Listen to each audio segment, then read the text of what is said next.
بص يا حبايبي، هنعمله زبدة بطريقة حلوة قوي وهتعجبكم. يعني احنا هنعملوها طبعا بفرن، اللي عايز يعمل بقى يعمل، بس اللي احنا هنعمله بفرن هتبقى احلى من الفرن شوية كمان، لان هنزوده فيها حاجات هتعجبكم قوي.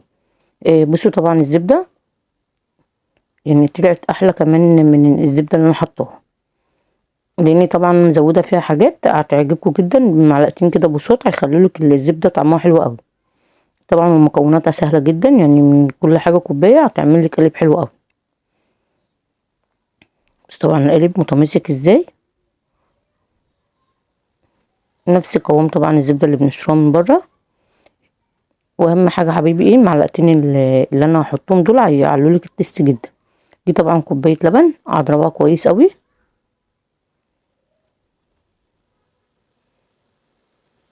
وبعد كده هحط عليها معلقتين لبن بودر كبار. طبعا معلقتين لبن بودر برضو يعني اللي هو كامل الدسم.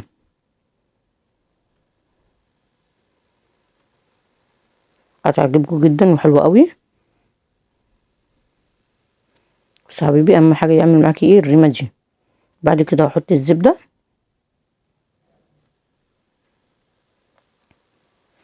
وفي الاخر كوباية الزيت هحطها برضو كلها بس حبة حبة.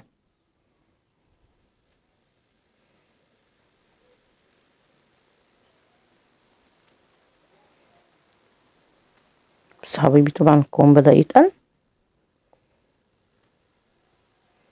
شايفين طبعا الزبدة مع اللبن. اضربها كده ضربتين وبعد كده احط الزيت حبة حبة. ان انا بعد كده كملت في الكب لان الخلاط تقيل قوي. ما قدرتش اكمل فيه يعني. افضل اضرب كده بس حسيت اللي هو هيقف يعني. بس يا حبيبي القوام طبعا بدأ يتقل، شايفين بقى عمل معايا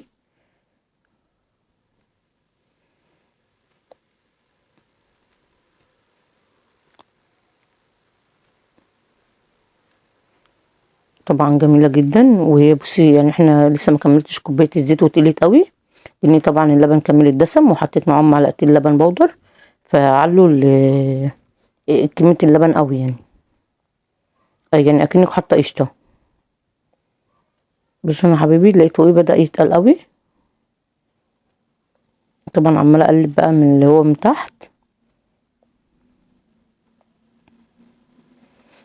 اول ما بقى حطيت بقى بقية الزيت لقيته ما بيلفش يعني قوي، فعمالة اقلب طبعا بالمعلقة. طبعا القوام من تحت عامل ازاي كريمي جدا. فلقيت بقى قلت الخلاط بدل بقى ما يتحرق رحت حاطة في الكبة.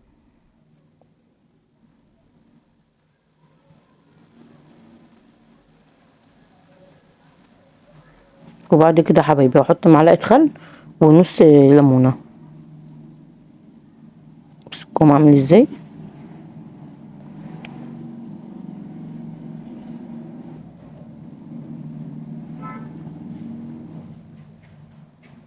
القوام طبعا كريمي جدا.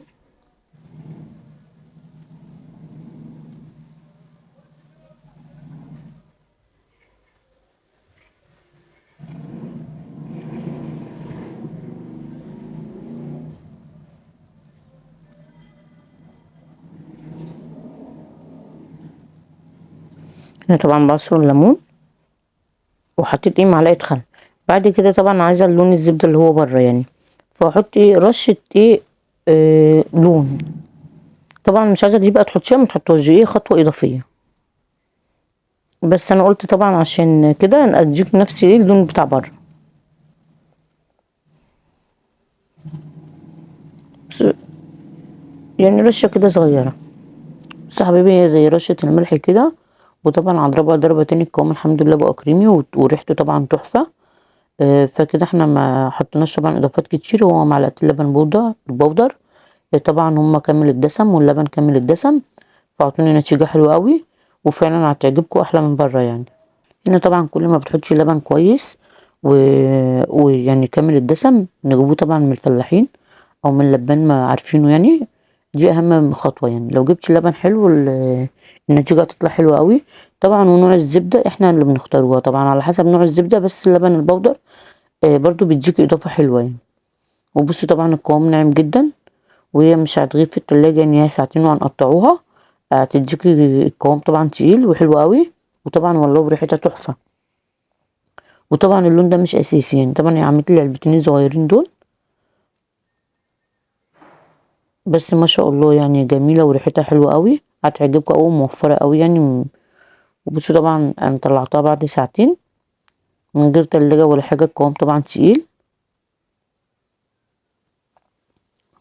والقالب طبعا متماسك. انتي بقى ساعتين تلاتة بس ما تحطهاش في الفريزر عشان طبعا ايه متعرقش معاكي مية يعني. بس نفس حتى لما بتجيبي الزبدة من برا. بس حبيبي الشكل طبعا والله وريحتها تحفة. طبعا هتنفعنا بقى البيت لحلويات لحاجات كتيرة، يبقى احنا وفرنا. طبعا قلب الزبدة برا بقى غالي قوي، فعلى قد ما بنقدره بنعمله حاجة بنوفره منها، والنتيجة طبعا مبهرة يعني هتعجبكم قوي يعني. بس حبيبي القالب متماسك وحلو جدا. وطبعا احنا جبنا اللون ده بقى ممكن نحطوه او ما نحطوش.